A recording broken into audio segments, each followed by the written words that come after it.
ADO की कक्षाएं संस्थान द्वारा शुरू हो चुकी हैं ऑनलाइन पर। और हम लोगों ने जिस तरीके से एडीओ की क्लास में, आजीविका क्लास में पहला चैप्टर हरित क्रांति को पढ़ा, उसी चैप्टर पर आज हम एमसीक्यू के माध्यम से प्रैक्टिस करेंगे। तो मुझे उम्मीद है कि आप लोग पढ़ के आए होंगे और आप जो है तैयार हो जाइए। एमसीक्यू के टॉप 10 प्रश्न हैं जो आपके इस टॉपिक पर बेस्ड खास इम्पॉर्टेंट है, जो अक्सर एग्ज़ाम में बार बार पूछे जाते हैं। तो तैयार हो जाइए। एडीओ के लिए जो है हरित क्रांति, ग्रीन रिवॉल्यूशन पर आधारित प्रश्न है टॉप 10। जितने ही प्रतिभागी हैं देखते ही हमारे यूट्यूब चैनल को लाइक करें, शेयर करें, सब्सक्राइब करें। और ये कक्षाएँ आपको हमारे मोबाइल ऐप पर मिल जाएगा सादे पीएससी एकेडमी में। तो आप लोग ज़रूर जो है इसको डाउनलोड करके देख सकते हैं। चले तो शुरू करते हैं हम लोग एडीओ पर आधारित हमारे आजीविका लाइवलीहुड जो सब्जेक्ट है उसमें हरित क्रांति पर प्रमुख प्रश्न। ध्यान दीजिएगा। चलिए, पहला सवाल आपके सामने है। हरित क्रांति के परिणाम स्वरूप निम्नलिखित के उत्पादन में भारी वृद्धि हुई। ऑप्शन आपके सामने 4 है। गेहूं और चावल, मक्का और गेहूं, चीनी और गन्ना, कपास और jute.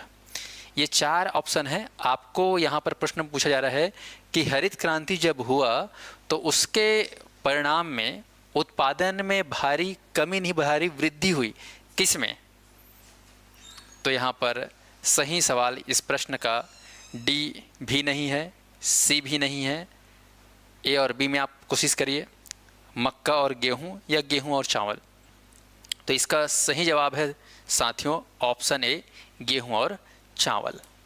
Option is the correct. Okay, चलिए सेकंड सवाल आपसे पूछा जा रहा है, आप लोग कमेंट करके जरूर बताइएगा। निम्नलिखित में से कौन सी हरित क्रांति से उत्पन्न होने वाली प्रमुख समस्या नहीं है? हरित क्रांति जब आया हमारे देश में तो उससे उत्पन्न होने वाली समस्या नहीं है। ये अक्सर है और नहीं में हमेशा पढ़ने में कई बार दिक्कत हो जाती है। हम कई बार पढ़ते पढ़ते स्लिप कर जाते हैं, उसको ध्यान नहीं दे पाते। तो इसलिए प्रश्न को ध्यान से पढ़ के उसको अंडरलाइन करना है। तो यहाँ पर पूछा जा रहा है कि हरित क्रांति से उत्पन्न होने वाली समस्या नहीं है। ऑप्शन ए है उत्पादन और उत्पादकता में वृद्धि, बी है श्रम विस्थापन, सी है पूंजीवाद कृषि को बढ़ावा। इनमें से कोई नहीं। तो यहाँ पर हरित क्रांति से उत्पन्न होने वाली समस्या नहीं है। चलिए कोशिश करिए क्या हो सकता है इसका सही जवाब। आप लोग को क्लास में पढ़ाया था, कोशिश करिए क्या होगा इसका सही जवाब। तो यहाँ पर जो इस प्रश्न के हिसाब से सही जवाब है वो डी बिल्कुल भी नहीं है। पूंजीवाद कृषि को बढ़ावा देना ये भी नहीं है। श्रम विस्थापन ये भी नहीं है, बल्कि उत्पादन एवं उत्पादकता में वृद्धि प्रश्न के हिसाब से ए सुटेबल आंसर है। तो हरित क्रांति से कहीं ना कहीं उत्पादन में वृद्धि हुई और उत्पादकता में भी वृद्धि हुई। ये बी और सी बिल्कुल भी इस प्रश्न से मेल नहीं खाएंगे। अगला सवाल, भारत में क्रांति द्वारा चावल और गेहूं की खेती के लिए किस प्रकार के बीज पेश किए गए? जानते हैं कि जिस तरीके से नॉर्मन बोरलॉग ने अपने हरित क्रांति के माध्यम से बताया, ठीक है, कि जो खास बीज है उस बीज अगर खास रहेगा तो उत्पादकता भी बढ़ेगी, उत्पादन भी बढ़ेगी। तो वो बीज को क्या बीज बोलते हैं? क्विनोआ बीज बोलते हैं, या पारंपरिक बीज, या जीएम बीज, या HYV बीज? कौन सा बीज कहते हैं बताइए। क्लास में बता चुका हूँ, कोशिश करिए कौन सा बीज। और इस प्रश्न का सही जवाब फटाक से आंसर दीजिए। तो यहाँ पर इस प्रश्न का सही जवाब डी बिल्कुल भी नहीं है, सी भी नहीं है, बी भी नहीं है। सही जवाब है ऑप्शन ए, HYV। तो ये आपको याद रखना है। हाई यील्डिंग वैरायटी बीज जो है, उच्च किस्म वाले बीज जो है खासकर जो है हरित क्रांति में प्रयोग में लाए गए, और वो बीज था खासकर गेहूं और चावल का। अगला सवाल, हरित क्रांति के संबंध में निम्न में से कौन सा कथन सत्य है? ऑप्शन कथन के रूप में दिया है। कथन से आपको सही सेलेक्ट ऑप्शन चूज करना है। ऑप्शन में कथन पहला है, हरित क्रांति शब्द विलियम गार्ड के द्वारा गढ़ा गया या दिया गया। हरित क्रांति शब्द को विलियम गार्ड। दूसरा है कथन, नॉर्मन बोरलॉग को हरित क्रांति का जनक माना जाता है। क्या ये सत्य है? तीसरा है, MS रंधावा को भारत में हरित क्रांति का जनक माना जाता है। चलिए फोकस करिए। 3 कथन हैं। कथनों के माध्यम से ऑप्शन आपके सामने तैयार हैं, केवल 1 और 3। केवल 1 और 2, केवल 2, केवल 3। उम्मीद करता हूं कि आप लोग इस प्रश्न को अच्छे से पढ़ के बनाएंगे। एडीओ पर हरित क्रांति पर आधारित ये प्रश्न है, टॉप 10 क्वेश्चन, और इस प्रश्न के अनुसार से सही जवाब ध्यान देंगे डी, सी, ए, बी, और इसमें है आपका केवल बी सही जवाब, केवल 1 और 2। तो हरित क्रांति शब्द का जो है विलियम गॉट के द्वारा गढ़ा गया, आपको ध्यान में रखना है 1960 के दशक में। नॉर्मन बोरलॉग जो है हरित क्रांति के जनक माने जाते हैं, और विलियम गॉड ने जो है इस शब्द को दिया, ये आपको ध्यान रखना है। और एम.एस. रंधावा नहीं बल्कि एम.एस. स्वामीनाथन हैं जिन्होंने हरित क्रांति को भारत में लाया, इसलिए उसको भारत में हरित क्रांति के जनक कहते हैं। अगला सवाल, निम्नलिखित में से कौन सा भारत में हरित क्रांति का नकारात्मक प्रभाव है? हरित क्रांति का नकारात्मक प्रभाव हम देखते हैं, एक ओर हरित क्रांति से उत्पादन में वृद्धि हुई और उत्पादन बढ़ा, उत्पादकता बढ़ा, देश में गरीबी और जो भूखमरी थी वो कम हुआ, वो पॉजिटिव दिखता है। पर इसके साथ साथ नकारात्मक प्रभाव भी हमको देखने को मिला। तो क्या है यहाँ पर सही जवाब? पहले ऑप्शन में कथनों को अच्छे से पढ़िए। पहला है भूजल स्तर का ह्रास हुआ, दूसरा कथन है मिट्टी की गुणवत्ता में गिरावट आई, तीसरा है इनपुट लागत में वृद्धि हुई। क्या है नकारात्मक प्रभाव? बहुत ही दमदार, वजनदार और शानदार सवाल है, अच्छे से पढ़िए और कोशिश करिए। और इस प्रश्न में आप देख रहे हैं 3 कथन हैं, उसके हिसाब से ऑप्शन 4 है। तो इसका सही जवाब है ऑप्शन सी, 1, 2, 3। तीनों जो है यहाँ पर सही हैं। आप ध्यान देंगे, हरित क्रांति के कारण भूजल स्तर का जो है ह्रास हुआ, उसमें कमी आई, मिट्टी की गुणवत्ता में गिरावट आई, कारण कि कीटनाशक जैसे दवाइयों का, रासायनिक खाद जो उर्वरक है उनका उपयोग किए जाने लगा, तो उस वजह से मिट्टी गुणवत्ता में गिरावट आई।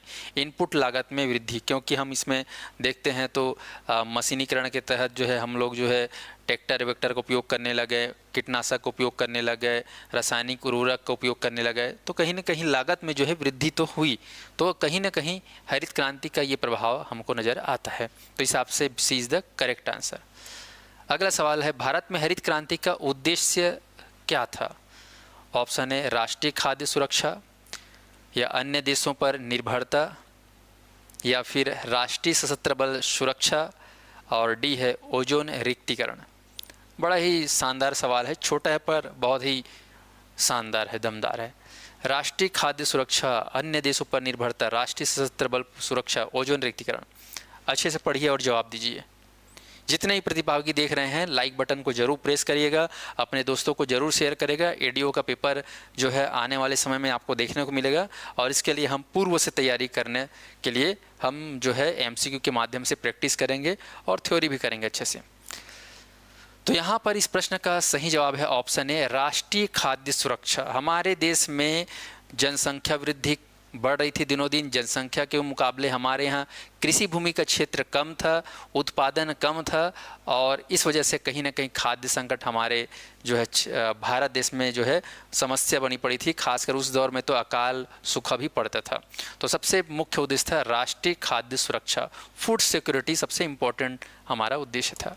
अगला सवाल, हरित क्रांति के पहले चरण में HYV बीजों का उपयोग अधिक समृद्ध राज्यों तक ही सीमित था। निम्न में से कौन इस सूची में शामिल नहीं था? तो HYV बीजों का उपयोग जो है अधिक समृद्ध राज्य, जैसे कि अधिक समृद्ध राज्य में बात करें तो पंजाब का सबसे खास नाम आता है। चलिए, तो ए पंजाब, बी आंध्र प्रदेश, सी तमिलनाडु, डी कर्नाटक शामिल नहीं था, ये आपको पहचानना है। कोशिश करिए, कोशिश करने वालों की हार नहीं होती, और बिना कुछ किए जय जयकार नहीं होती। और यहाँ पर इसका सही जवाब है डी कर्नाटक। साउथ इंडिया में कर्नाटक राज्य जो है इसमें शामिल नहीं था, याद रखेंगे। तो हरित क्रांति के पहले चरण में कर्नाटक शामिल नहीं था, बाकी पंजाब, आंध्र प्रदेश, तमिलनाडु आप देख रहे हैं। अगला सवाल, विश्व में हरित क्रांति के जनक के रूप में किसे जाना जाता है? देखते ही आप फटाक से सवाल का जवाब दीजिए। ए है R.K.V. राव, बी है Norman Borlaug, M.S. Swaminathan, C D Raja Krishna. चलिए फटाफट, टॉप 10 का आपका 8वां सवाल है, और इसका सही जवाब है ऑप्शन डी। वेरी गुड, सही कमेंट। अगला, भारत में हरित क्रांति का दूसरा चरण अस्तित्व में आया कब? ए 1950 के दशक के मध्य 1960 के दशक के मध्य तक, बी 1960 के दशक के मध्य से 1970 के दशक के मध्य, सी 1970 के दशक के मध्य से 1980 के दशक के मध्य, डी 1980 के दशक के मध्य से 1990 के दशक के मध्य तक। तो भारत में हरित क्रांति का दूसरा चरण, पहला चरण आप लोग पढ़े हो, दूसरा चरण कब आया अस्तित्व में? और चलिए कोशिश करिए। और इस प्रश्न का सही जवाब है ऑप्शन सी 1970 के दशक के मध्य से 1980 के दशक के मध्य। तो याद रखना 1970 टू 80 ये दूसरा चरण आया। कब? 1970 टू 80। और पहला वाला आपका भारत में 1966 है ना, 64, 65, 66 ये जो समय है ये खास। अगला सवाल, हरित क्रांति के समय भारत के प्रधानमंत्री कौन थे? राजीव गांधी, इंदिरा गांधी, लाला लाजपत राय, लाल बहादुर शास्त्री। कोशिश करें क्या होगा इसका सही जवाब।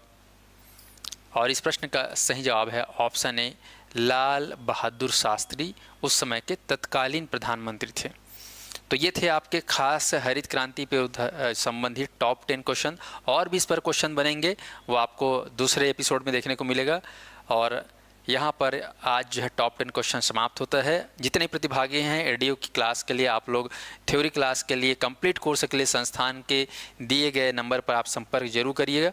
ऑनलाइन रिकॉर्डेड क्लास चालू हो चुका है। जितने भी प्रतिभागी जुड़ना चाहते हैं, अधिक से अधिक जो है तैयारी करना चाहते हैं, अच्छे से तैयारी करना चाहते हैं, तो आप अभी से करिए, क्योंकि काफ़ी बड़ा सिलेबस एडीओ का होने जा रहा है, संभावित है पूरी। तो आप लोग जो मेन सब्जेक्ट है पंचायती राज, एडीओ, ग्रामीण विकास, हिंदी, ये इसको अच्छे से कर लें।